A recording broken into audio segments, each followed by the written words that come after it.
ತೇರು ಬೊಂಬೆಯನು ಮಾಡಿ ತಂದೆ ಮೇಘಗಳ ಮಾಲೆಯಿಂದ ಕೆನ್ನೆಯಲ್ಲಿ ಕಾಂತಿ ತಂದೆ ಮೂಡಣದ ಊರಿನಿಂದ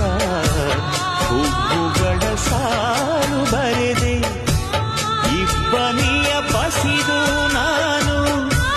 ಕಣ್ಣಿನಲ್ಲಿ ಒಚ್ಚೆಯ ತಂದೆ ಓ ಹಂಸವೇ ನೀ ಬಂದು ಸ್ವಲ್ಪ ನಡೆ ಕಲಿಸು ಕೋಗಿಲೆಗೆ ಕೊಂಚ ನಿನ್ನ